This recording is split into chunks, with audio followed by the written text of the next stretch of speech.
안녕하세요. 모퉁이 북카페입니다. 오늘은 톨스토이의 일생과 사상에 대해서 알아보는 영상을 만들었습니다. 시청하시기 전에 구독과 좋아요 부탁드려요. 더 좋은 영상으로 보답하겠습니다.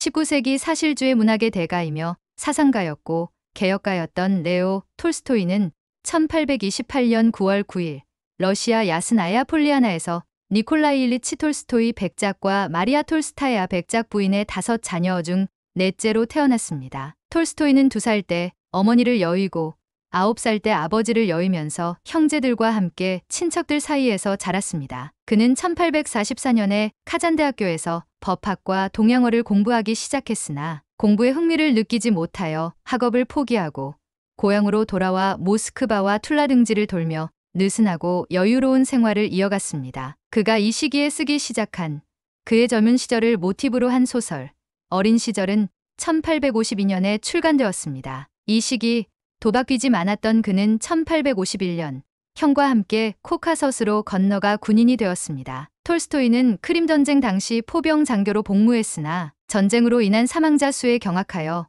크림 전쟁이 끝난 후 군대를 떠납니다. 군대에서의 경험과 1857년에서 1861년 사이 2차례의 유럽 여행으로 톨스토이는 방탕하고 특권적인 귀족 출신의 작가에서 비폭력주의 아나키스트로 변신합니다. 그가 비폭력 아나키즘을 주창하게 된 계기는 1857년에 파리를 방문하는 동안 목격한 공개 처형 때문이었습니다. 톨스토이는 친구였던 예술평론가 바실리 보킨에게 보낸 편지에서 이렇게 썼습니다. 진실은 국가는 시민을 착취하기 위해서뿐만 아니라 부패시키기 위해 고안된 음모라는 것입니다. 톨스토이의 비폭력 또는 아임사 개념은 독일어판 티루쿠라를 읽었을 때 더욱 강화되었습니다. 그는 나중에 젊은 간디가 그의 조언을 구했을 때 힌두교인에게 보내는 편지를 통해 이 개념을 심어주었습니다. 1860년에서 61년 사이의 유럽 여행에서 톨스토이는 프랑스의 낭만주의 작가이자 정치인이었던 빅토르 위고와 프랑스의 아나키스트 피에르 조세 프라우동을 만났는데 그들로부터 문학적 정치적인 영향을 많이 받았습니다. 톨스토이의 걸작 전쟁과 평화에서의 전투 장면은 위고의 소설로부터 영향을 받았습니다. 또한 전쟁과 평화의 제목은 그가 감수했던 프라우동의 저서로부터 가져왔습니다. 1861년 러시아의 알렉산더 2세 황제는 해방개혁 또는 해방칙령이라고 불리는 개혁을 단행하였는데 이는 러시아 전역에서 사실상 농노제를 폐지하는 대규모 개혁이었습니다. 프라우동의 영향을 받은 톨스토이는 고향으로 돌아와 농민의 자녀들을 위한 13개의 학교를 설립했습니다. 톨스토이가 세운 학교들의 설립 이념은 1862년 그의 에세이 야스나야 폴리아나이 학교에 잘 나타나 있지만 러시아 황제의 비밀경찰과 여러 이유들로 인해 그의 교육 방침은 오래가지 못했습니다. 하지만 야스나야 폴리아나의 민주교육이론은 최초의 민주적인 대안학교로 알려진 AS1의 서머일 학교의 직접적 전신이라고 할 수 있습니다. 1862년 9월 23일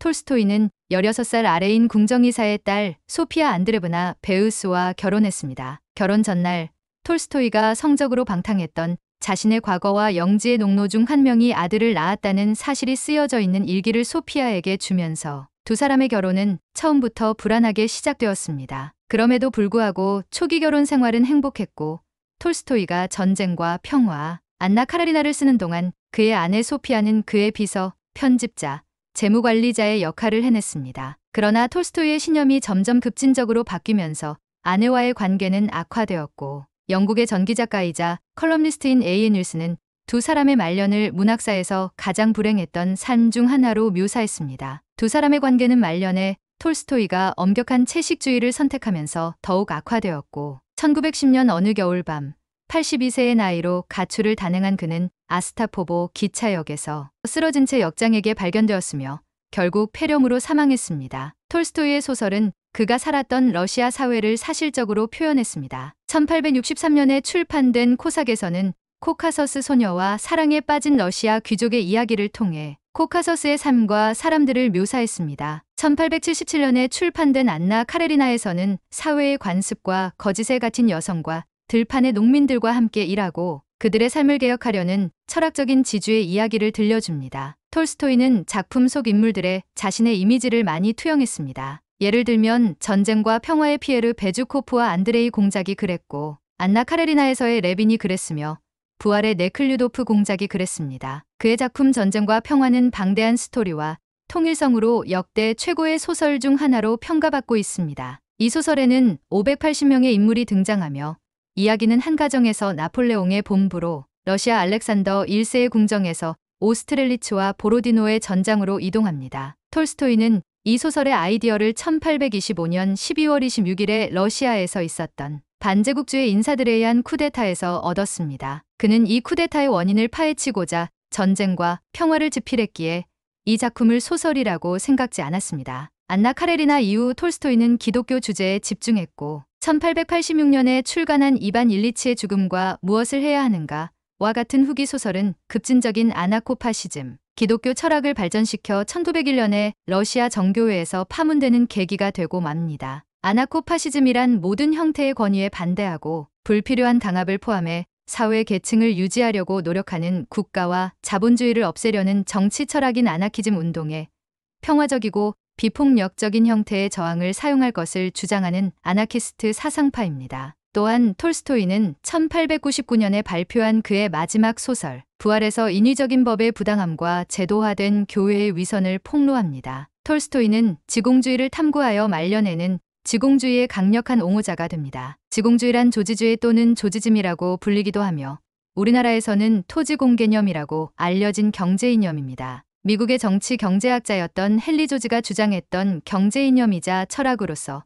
자본주의와 사회주의를 모두 배제하고 토지는 공유하되 자본은 사유하는 것을 골자로 하고 있습니다. 톨스토이는 군복무 중에 여러 군가를 작곡하고 시를 쓰기도 했으나 시를 자신의 주된 장르로 삼는 것에 대해 회의적이었습니다. 그는 시를 쓰는 것은 쟁기질과 춤을 동시에 추는 것과 같다고 했습니다. 비서였던 발렌틴 불가코프에 따르면 그는 알렉산더 푸시킨을 비롯한 시인들의 거짓 비유가 단순히 운율을 맞추기 위해 사용되었다고 비판했습니다. 19세기 영국의 시인이자 비평가인 매튜 아놀드는 톨스토이의 소설은 예술작품이 아니라 삶의 일부라고 말했습니다. 러시아 작가이자 저널리스트였던 아이작 바벨은 세상이 스스로 글을 쓸 수 있다면 톨스토이처럼 글을 쓸 것이라고도 했습니다. 하지만 셜록 홈즈의 작가로 유명한 아서 코난 도일은 톨스토이의 진지함과 디테일에는 끌리지만 느슨한 구성과 불합리하고 실행 불가능한 신비주의는 반대한다고 했습니다. 러시아계 미국인 소설가였던 블라디미르 나보코프 역시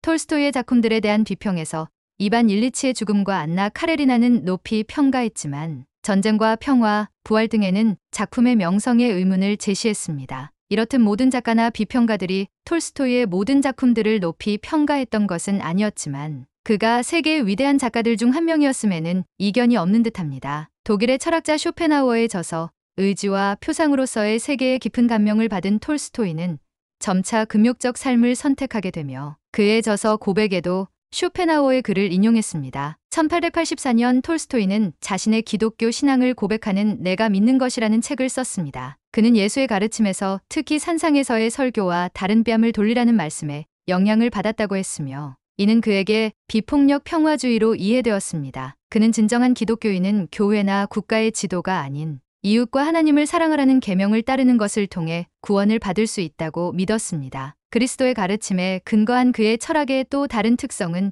갈등 해결에 저항이 없다는 것입니다. 톨스토이의 저서 신의 왕국은 당신 안에 있다의 이 사상은 마하트마 간디에게 직접적인 영향을 미쳤으며 오늘날까지 비폭력 저항 운동에 영향을 끼치고 있습니다. 톨스토이인들은 톨스토이의 작품 편집자 중에 한 명이었던 블라디미르 체르트코프가 톨스토이의 종교적 가르침을 전파하기 위해 결성한 소규모 기독교 아나키스트 단체입니다. 1892년부터 톨스토이는 학생운동가 바실리 마클라코프를 정기적으로 만나 이 그룹을 지지했습니다. 러시아 철학자 피터 크로포트키는 1911년 브리테니커 백과사전에 무정부주의에 관한 기사에서 톨스토이에 대해 쓰기도 했습니다. 톨스토이는 신의 나라는 당신 안에 있다에서 교회, 국가와 법, 특히 현재의 제3법에 대해 강력한 비판을 가했습니다. 그는 국가를 잔인한 무력의 지원을 받는 사악한 사람들의 지배라고 설명하며 강도는 잘 조직된 정부보다 훨씬 덜 위험하다고까지 말했습니다. 그러나 톨스토이는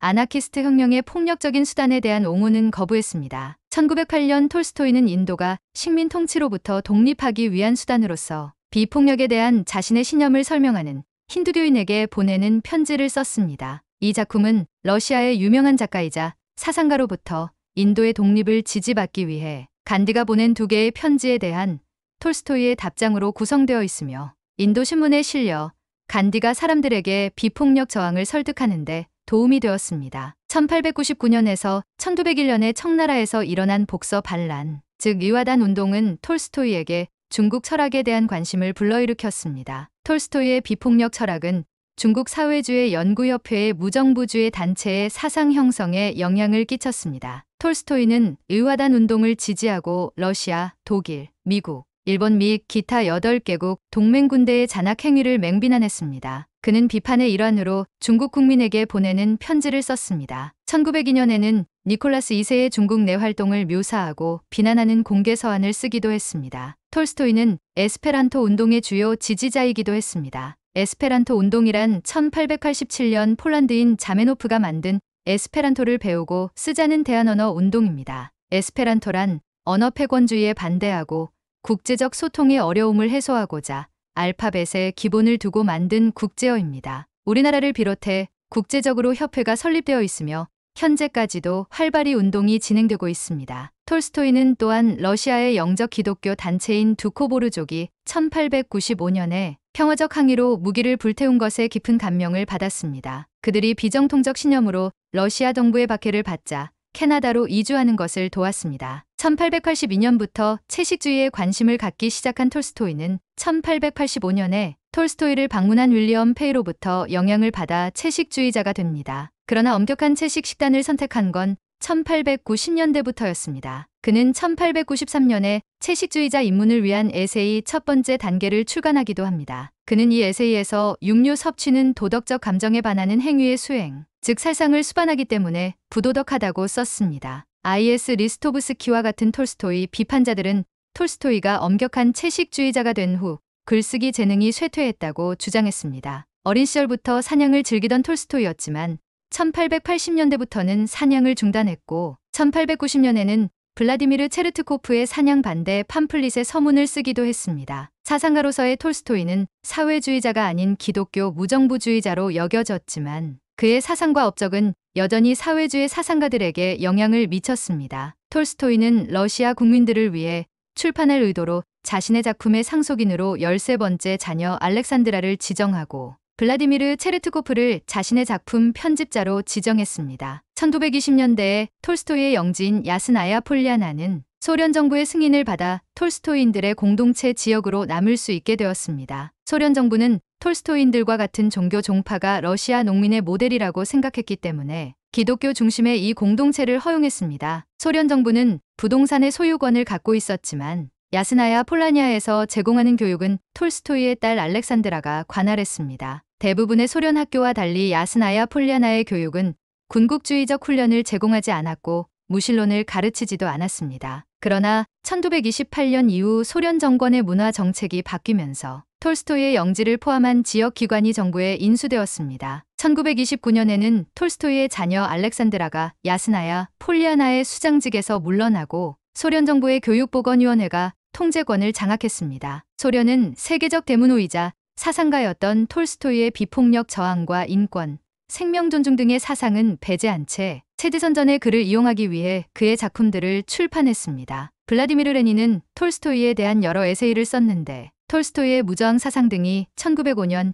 1차 러시아 혁명의 성공을 방해하기도 했지만 그의 봉건주의와 자본주의에 대한 증오가 프롤레타리아 사회주의의 서막을 의미한다고 주장했습니다. 톨스토이는 1902년부터 1906년까지 매년 노벨 문학상 후보에 올랐고 1901년, 1902년, 1909년에는 노벨 평화상 후보에 올랐지만 단 한 번도 노벨상을 수상하지 못했습니다. 그가 노벨상을 수상하지 못한 것은 현재까지도 노벨상의 공정성에 의문을 제시하는 이유가 되기도 합니다. 한편 톨스토이 박물관은 2003년에 삼성전자의 후원으로 톨스토이 문학상으로도 불려지는 야스나야 폴라니아상을 제정했습니다. 외국문학상은 2015년에 신설되었으며 올해 2024년에는 한국 출신의 김주혜 작가가 수상했습니다. 2023년 12월에는 톨스토이 국제평화상이 제정되기도 했습니다. 이 상은 매년 톨스토이의 생일인 9월 9일에 3차 세계대전을 막은 외국 인사나 단체에 수상되며 러시아 역사협회와 러시아 평화재단,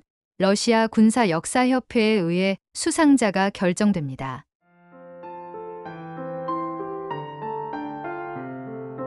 시청해주셔서 감사합니다. 지금까지 모퉁이북 카페였습니다.